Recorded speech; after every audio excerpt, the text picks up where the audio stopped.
A Petrobras já acumula uma queda de quase 20% nos últimos 12 meses, agora abaixo dos R$ 30. E fica a dúvida, é uma oportunidade? A ação está barata? Tem alguma pegadinha que eu não estou sabendo? É sobre isso e muito mais que a gente vai tratar nesse vídeo. Vem comigo. Salve, salve, investidor, como é que você está? E o tema desse vídeo é Petrobras, a maior petrolífera do país. E a maior com muita folga. Eu vou te mostrar aqui que a segunda maior, que a PetroRio, fica muito atrás em termos de tamanho. Mas antes de continuar, você que se interessa por fundos imobiliários, eu tenho uma planilha gratuita aqui na descrição para você simular renda com fundos imobiliários. E é como eu disse, Petrobras, as ações preferenciais, Petri 4, seguem acumulando uma queda nos últimos 12 meses de 18,68%, contra uma alta do Ibovespa de 33%. E aí fica a dúvida, até porque a Petrobras ela tem um peso muito alto no Ibovespa. Se ela tivesse subido, o Ibovespa teria subido ainda mais. Mas o que está acontecendo? Bom, um dos fatores que afeta tanto o valor intrínseco quanto o preço da Petrobras é o preço do petróleo. Claro, uma empresa de petróleo. Então, se o preço do petróleo cai, nada mais justo que a cotação cair também. Afinal de contas, a empresa ganha dinheiro como? Explorando a atividade de petróleo. Quanto maior o preço, mais ela ganha dinheiro. Então ela tem um valor de empresa maior. Quanto mais cai o preço do petróleo, a ação também tem que cair porque a empresa vai ganhar menos dinheiro. Simples assim. E o que aconteceu com o petróleo? Petróleo Brent, que é o padrão mais utilizado. Você vai notar que ele segue numa tendência de queda desde 2024. Em 2025, a queda foi acelerada. Então, você vai notar o seguinte, ó. Vou pegar o ano de 2025. Petróleo, quase a $80 o barril. Quase 80. Nesse momento, está aqui embaixo a 60. Caiu bastante. Além disso tudo, o dólar também caiu no ano passado. Mais de 11%. A receita da Petrobras é dolarizada, porque se refere ao petróleo. Então, esse é o principal fator. Então, note que se caiu de uns 75 a $80 para $60, a gente teve uma queda de mais de 20%. Basicamente, uma queda muito aproximada à queda da Petrobras na Bolsa de Valores. Percebeu aí a correlação que a gente fala? Caiu 20, petróleo, caiu 20 a cotação. Claro, não necessariamente você precisa ter essa exata correspondência, 20, 20. Não, mas pode acontecer. O importante é entender que há uma grande tendência, uma grande inclinação em haver movimentos na mesma direção. Então, o seu papel é entender o petróleo. Esse é o primeiro ponto que você tem que olhar. O petróleo está barato ou caro? Olha, essa pergunta é muito difícil de ser respondida. A verdade é que você precisa olhar para o histórico para ter uma noção. E no histórico, essa região de $60 constitui uma região de baixa. Mas o petróleo já custou abaixo disso. Por exemplo, em 2018. Por exemplo, em 2017. Eu já vi previsões aí de que o petróleo poderia chegar a $55. E isso afetaria ainda mais a cotação. Luan, como que a empresa pode se proteger disso? Tem como fazer isso? Tem. A empresa aumentando a sua produção. Porque vamos lá, o que é a receita de uma empresa de commodity, basicamente? É o volume de vendas vezes o preço. Então vamos lá, se eu vendo 100 a um preço de 60, eu ganho 6 mil. Só um exemplo. Agora, se eu consigo vender 150 a 50, supondo que caísse para 50 o preço do Brent, eu ganho 7.500. Eu ganho ainda mais. Então a empresa precisa se proteger disso, primeiro, com aumento do volume de produção e segundo, com a eficiência. Ter rigor de despesas e custos, aumentar a eficiência de produção. É claro que para isso, a empresa tem que ter muita reserva de petróleo, porque se eu ficar acelerando a produção de petróleo, a gente sabe que é um recurso escasso e finito, vai dar ruim uma hora. Mas não é o caso da Petrobras, que conta com o pré-sal. Sim, o pré-sal ele vai ter um período de depleção, ou seja, de redução das suas reservas, que, como eu disse, é um recurso escasso. A partir de 2029 para frente, você vai ter uma queda na produção. E para isso, a empresa conta com outro ativo em potencial. Ela começou agora a dar uma olhada, que é a margem equatorial. Só que teve um vazamento recente na margem equatorial. A empresa teve que paralisar a exploração, mas está bem no começo, isso vai levar vários anos. Mas é um ativo que vai compensar essa depleção do pré-sal, muito provavelmente. Mas basicamente, no curto prazo é isso. A proteção é no volume de produção. E falando um pouco mais do petróleo, a OPEP+, que é a Organização dos Países Exportadores de Petróleo, eles decidiram manter a produção do petróleo, e essa notícia fez a cotação não cair, apesar da crise na Venezuela. Sabemos que essa crise traz outro risco de longo prazo para a Petrobras e outras petrolíferas aqui do país. Que risco é esse? É o risco concorrencial. De concorrência, você tem aqui uma empresa chamada Chevron, uma americana, que já opera na Venezuela por meio de uma joint venture, que é basicamente uma empresa constituída com outra empresa. A Chevron opera dessa forma em parceria com a companhia estatal de petróleo da Venezuela. E o que acontece? A Venezuela hoje tem uma produção completamente subutilizada, sucateada. Por isso que eles possuem a maior reserva de petróleo do mundo, eu disse do mundo, mas eles produzem muito menos do que poderiam. Então, capacidade produtiva subutilizada. E a ideia com a saída do Maduro uma ideia inicial. É a Chevron realizar fortes investimentos na Venezuela, recuperando a capacidade produtiva, melhorando e a partir disso conseguir explorar ainda mais, vender mais petróleo. Esse aumento da produção poderia impactar o preço do petróleo a longo prazo, mas ainda é muito incerto, porque exige um tempão e um dinheirão da Chevron para isso acontecer, mas é um risco de longo prazo que agora existe em detrimento de outras petrolíferas, especialmente no Brasil, afetando a Petrobras, porque a Petrobras dificilmente vai conseguir operar na Venezuela. E aí, com o preço do petróleo eventualmente caindo por conta de uma oferta maior, né? Você tem mais oferta, com a Chevron conseguindo produzir mais na Venezuela, você tem um problema. E a Chevron ganhando mais dinheiro em detrimento da Petrobras. Mas isso é muito incerto. Provavelmente nem foi feito preço no curto prazo em relação a isso. Apesar de que, pós-queda do Maduro, teve uma volatilidade na Petrobras e uma alta nas ações da Chevron. Mas especulativo, isso foi o máximo que aconteceu num primeiro momento.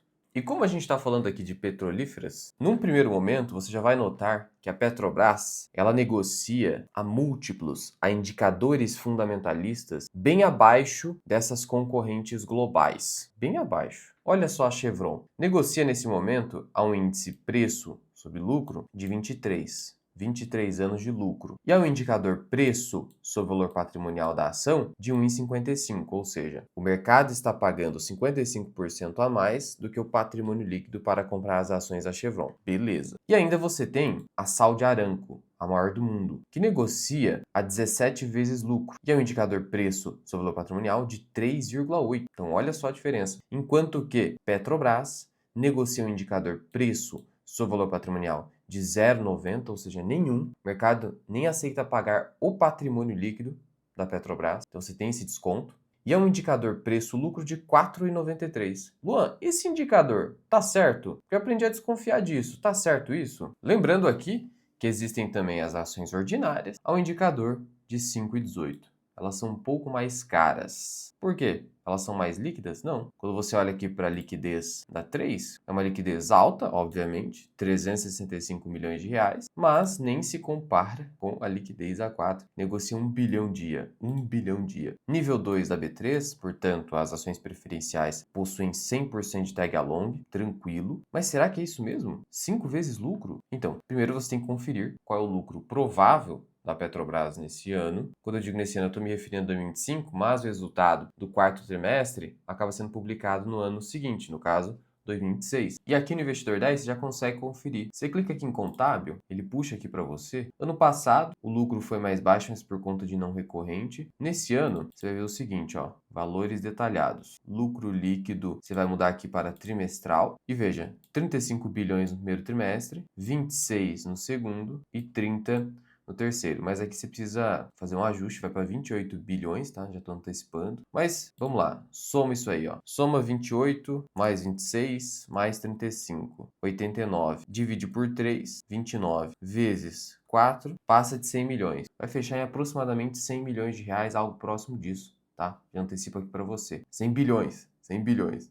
Falei milhões aqui. 100 bilhões. É isso que é a capacidade de hoje de lucro da Petrobras. O que você vai fazer? Você volta aqui em empresa e dá uma olhada no valor de mercado. No valor de mercado. Está em 394 bilhões e meio. Portanto, o indicador é preço, que é valor de mercado, dividido pelo lucro. Então, eu posso só fazer isso aqui, ó. 395, já arredondo para 395 bilhões, dividido pelo lucro, que dá uns 100 mais ou menos, 4 vezes lucro. Se o lucro chegar a no máximo 90 bilhões, 4,38. Então, hoje a Petrobras negocia a um índice preço-lucro entre 4 e 4,5. Realmente, muito baixo, em comparação de novo com as pares globais. Mas aí tem um detalhe, cuidado com esse tipo de comparação, cuidado. Sabe por quê? Porque a gente precisa comparar banana com banana. E a Petrobras, ela não tem a mesma qualidade da Chevron e a mesma qualidade da Saudi Aramco. Em que sentido essa qualidade está falando, Luan? Especialmente em relação ao indicador custo de extração. Esse é o indicador mais importante nesse setor de petróleo. Sabe por quê? O custo de extração é o quanto que a empresa gasta para extrair petróleo. E é um negócio de commodity, sem valor agregado. É um preço tabelado internacionalmente. Às vezes eu consigo um pouco de prêmio, mas é pouca coisa. Então, assim, aonde que eu ganho? Eu ganho tanto no volume de produção e especialmente no quanto que eu gasto para extrair cada barril. Quanto menos eu gasto, mais lucro eu tenho. Maiores serão as minhas margens. Simples assim. Então, além de tudo, em momentos de crise, petróleo em queda, o custo de extração se torna ainda mais importante, porque sinaliza para a gente que essa empresa tem mais probabilidade de sobrevivência nessa crise. No caso da Saudi Aramco, o custo de extração fica próximo de 3 dólares apenas. 3 dólares para extrair um barril que ela vende a pelo menos 60 dólares. É a melhor do mundo. Você tem a Chevron, fica ali em 5 dólares. E você tem a Petrobras, que o custo de extração, sem considerar o afretamento, gasto com transporte, 6 dólares. Mas com afretamento, bateu 9 dólares. O BTG fez até um gráfico aqui bacana mostrando a evolução do custo de extração da Petrobras e tá aqui, ó, 8 dólares, essa é a projeção, né? Então tá aqui 9 dólares, projeção para cair para 8. Mesmo a Petrobras sendo inferior a essas, cara, esse é um custo muito baixo. Você tem uma noção? PetroRio tem um custo hoje de 12 e é considerada muito boa. Portanto, a Petrobras, no Brasil, é a melhor em relação ao custo de extração. Mas em relação a esses pares globais, ela perde. Por isso que ela tem que ser mais barata só por conta disso. Só por conta disso. Além do risco político que a gente sabe e do passado de má alocação de capital e corrupção que afetou a imagem da Petrobras. E o que é o risco político? É você direcionar os investimentos da Petrobras não para fins de lucro, mas para fins políticos, sociais, para obtenção de voto, eventualmente. Mas assim, vamos lá. Vamos pensar em razoabilidade. Hoje a diferença está gritante. Você tem uma ação a 5 vezes lucro contra outras acima de 15 vezes. A diferença está gritante. Então, desse ponto de vista, me parece que o mercado está sendo bastante pessimista com relação à Petrobras. Porque sim, tem que ter uma diferença. A Chevron tem que ser mais cara que a Petrobras. A Saudi Aramco tem que ser mais cara, mas a diferença hoje tá assim, muito alta. Então, nesse sentido, vale a comparação. Mas não que eu vou comparar, a Petrobras, ela tá barata simplesmente porque ela tá abaixo de Chevron e Saudi Aramco. Não, tem que estar abaixo. É o normal da Petrobras. Ela não é tão boa quanto essa, mas a diferença está muito alta. Essa que é a visão. Eu falei sobre margens e é isso mesmo. Quando você olha para a margem bruta da Petrobras, próxima de 50%. Quando você vai aqui no histórico, isso é importante olhar para o histórico, essa margem está aí, ó, bateu até 52% em 2023. Vamos pegar a PetroRio, a segunda melhor e maior do Brasil. Margem bruta já esteve aqui em cima, mas o que se espera é que fique mais próximo de 40, 35. Então a ideia é a Petrobras ter uma margem superior, porque o seu custo de extração é muito baixo. E a Petrobras lidera o mercado brasileiro não só por conta do custo de extração mais baixo, como também pelo tamanho. E tamanho eu estou falando de volume de produção mesmo. Além do fato de que a Petrobras tem uma carteira de ativos ampla, diversificada, de tal modo que se dá algum problema em um ativo dela, paralisa a produção, ela não é tão afetada, porque ela é mais diversificada e tem vários ativos, várias fontes de recursos. Já as outras petrolíferas do país têm poucos ativos, dá problema em um, nossa, já despenca a produção. Então você tem mais volatilidade nessas outras. O risco é maior nesse sentido. Mas em relação a tamanho, o que acontece? Segundo o último relatório mensal da ANP, que é a Agência Nacional de Petróleo e Gás, e aqui é o relatório de novembro, o último que saiu, os campos operados pela Petrobras, em consórcio ou não, produziram 89,35% do petróleo e gás natural do país. Então, quase 90% da produção nacional vem, de alguma forma, da Petrobras. E a Petrobras, ela detinha o monopólio dessa atividade por vários anos. Ela ficou praticamente 4 décadas operando sozinha no Brasil. Ela nasceu na década de 50, começou a operar na Bolsa de Valores em 68 e ficou assim um período gigantesco só ela. Aí quando abriu para outras, ela deixou de produzir 100% praticamente, né? Mas ainda assim, ela está muito acima. Só para você ter uma ideia, esse aqui foi um comunicado ao mercado que a Petrobras trouxe no dia 2 de janeiro, que foi o início da operação do FPSO, plataforma de petróleo P-78, no campo de Búzios, no pré-sal da Bacia de Santos, com capacidade de produção de 180 mil barris de óleo por dia. 180 mil por dia. Só esse campo aqui, só essa plataforma, sozinha, que é uma inauguração recente, produz mais do que a PetroRio no seu melhor mês, que foi dezembro, 155 mil barris por dia. Então, ela está muito acima. A Petrobras produz 2,5 milhões de barris dia de óleo. A PetroRio, 150, vai bater no curto prazo 200 mil barris, mas está muito abaixo. Portanto, até aqui a gente viu o quê? Que a Petrobras tem o menor custo de extração do Brasil e é a maior em volume de produção disparada, sem comparação, e mais diversificada também. E antes de continuar, eu quero te convidar para conhecer a minha consultoria. São vagas muito limitadas. Abriram novas vagas agora, então corre, se inscreve aqui no formulário que está abaixo, que logo a minha equipe vai entrar em contato contigo. Os detalhes da consultoria, a minha equipe vai te mostrar. Só se inscrever aqui no formulário. E voltando aqui, é importante a gente também entender quais são as atividades que a Petrobras exerce. Você fala, petróleo, tá? Detalhe um pouco mais. E ela basicamente atua em 3 segmentos de atividade. Exploração e produção de petróleo. Você vai encontrar nos releases como E e P. É basicamente atividade de exploração, desenvolvimento da produção e produção de petróleo. Essa aqui é a atividade onde a Petrobras mais ganha dinheiro, mais tem rentabilidade. Não é a que produz mais receita. A que produz mais receita é a de refino, transporte e comercialização. Só que é uma atividade que não dá muita rentabilidade para a Petrobras. Muito baixa. Eu vou te mostrar na sequência. E ainda tem gás e energias de baixo carbono. Os renováveis aqui, essa coisa de ESG, tá aqui.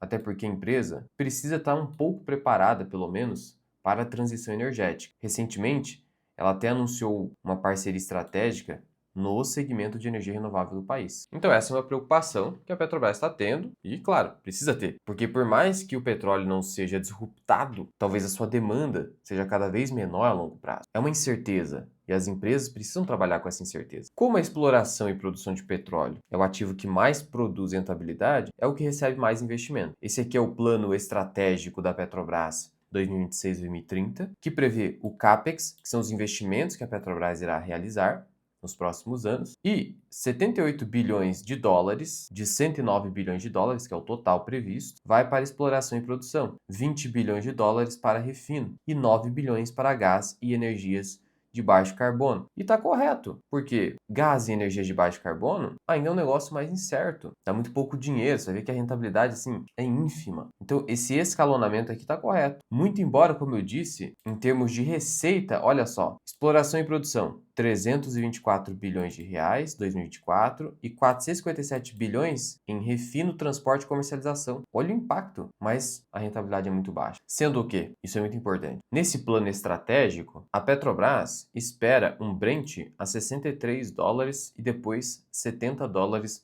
nos próximos anos. Será que ela está otimista? O mercado até gerou um pouco de volatilidade na Petrobras por conta disso, por entender que está um pouco otimista. Não sei. Eu vejo que a 60 dólares seria mais razoável e prever um câmbio de 5,80. De todo modo, o que eu quero mostrar aqui para você também é o máximo de dívida bruta que a Petrobras pretende ter. E esse máximo é de 75 bilhões de dólares. No último resultado trimestral, a empresa quase alcançou 71 bilhões de dólares. Então ela está batendo o teto. Ela quer ter no máximo 75 bilhões de dólares de dívida bruta, 6 bilhões de caixa, sempre buscando um patamar de equilíbrio de 65 bilhões. Então, assim, supondo que isso aqui seja ultrapassado, vai afetar negativamente dividendos, vai afetar esses 109 bilhões de investimentos que a Petrobras colocou no plano. Então, aqui são essas premissas. Tem gente que entende que é otimista, eu entendo que está um pouquinho otimista, mas assim, também não é nada absurdo. E antes da gente continuar ali, olhando para o resultado que foi reportado pela Petrobras, até para você olhar a rentabilidade desses negócios, vamos dar uma olhada aqui na política de dividendos, na política de remuneração aos acionistas da Petrobras, que na minha opinião é bastante transparente, tem critérios aqui bem objetivos. E o primeiro critério é o dividendo mínimo. Então existe um dividendo mínimo na Petrobras. Como é que funciona esse dividendo mínimo? É uma remuneração mínima anual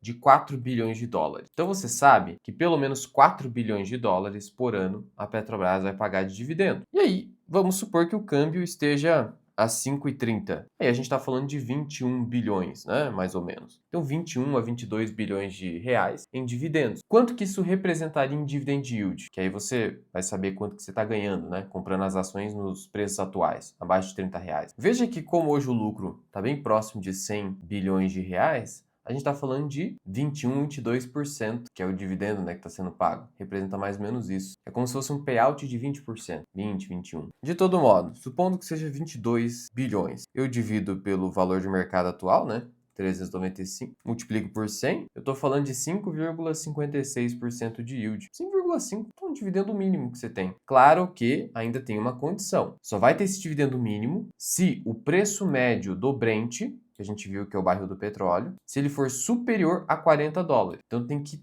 ser acima de 40 dólares. O preço médio ao longo de um ano. Se ficar abaixo disso, ou nos 40, não vai pagar esse dividendo. E aí, esse dividendo mínimo vai ser pago independentemente do tamanho da dívida. Então, são essas as condições. Esse é o dividendo mínimo. Para além do dividendo mínimo, então, satisfeitas essas condições, petróleo bem acima de 40, por exemplo, no patamar atual de 60, a empresa prevê o seguinte: em caso de dívida bruta igual ou inferior ao nível máximo de endividamento definido no plano estratégico, a gente viu que é o quê? 75 bilhões de dólares, está em 71, então está dentro disso aqui. Lembrando que o dividendo é igual para as ações ordinárias e preferenciais. Então, de novo, em caso de Petrobras, as preferenciais são mais vantajosas, seja pela maior liquidez, por deterem 100% de tag along, e o dividendo ser igual, além do fato de são mais baratos. Então, respeitando o limite máximo de endividamento bruto, a companhia deverá distribuir aos seus acionistas, deverá, tá? Não é poderá, 45% do fluxo de caixa livre. O que é o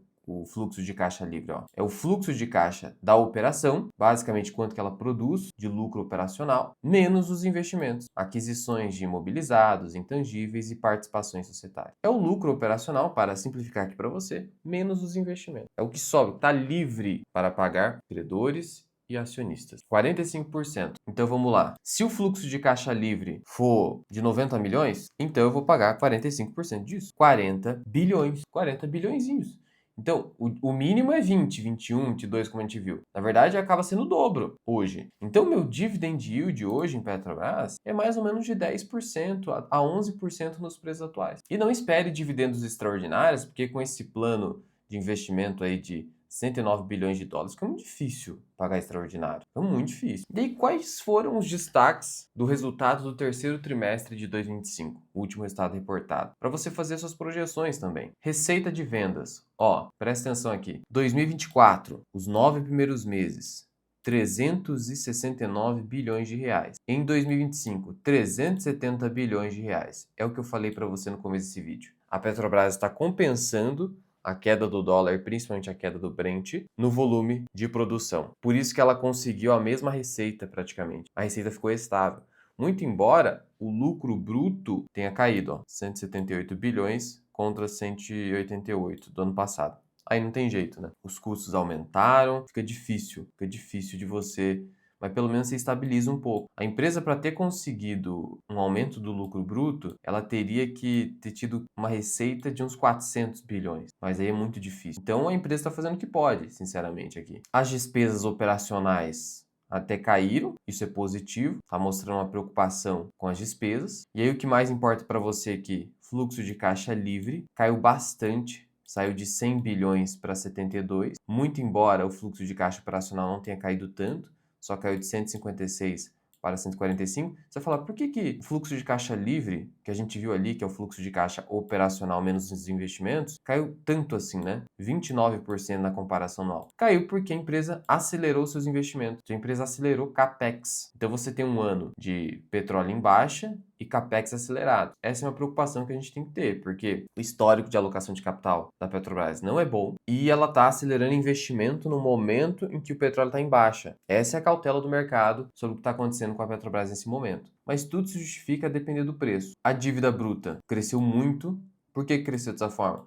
Para CAPEX, cresceu quase 20%, saiu de menos de 60 bilhões para 70. E o teto é o quê? 75. Indicador dívida líquida sobre EBITDA, ajustado, saiu de menos 1 para 1,53. E a rentabilidade, olha que baixa, estava em 9,2%, caiu para 5,7%. O ROCE é o retorno sobre o capital empregado. Aí envolve tudo, tá? Envolve tudo. Não envolve só o retorno sobre o patrimônio líquido, que é só o patrimônio líquido. Lucro líquido sobre patrimônio líquido aqui é o NOPAT, que é o lucro operacional depois que eu desconto impostos, mas antes de... eu não tiro o resultado financeiro, tá?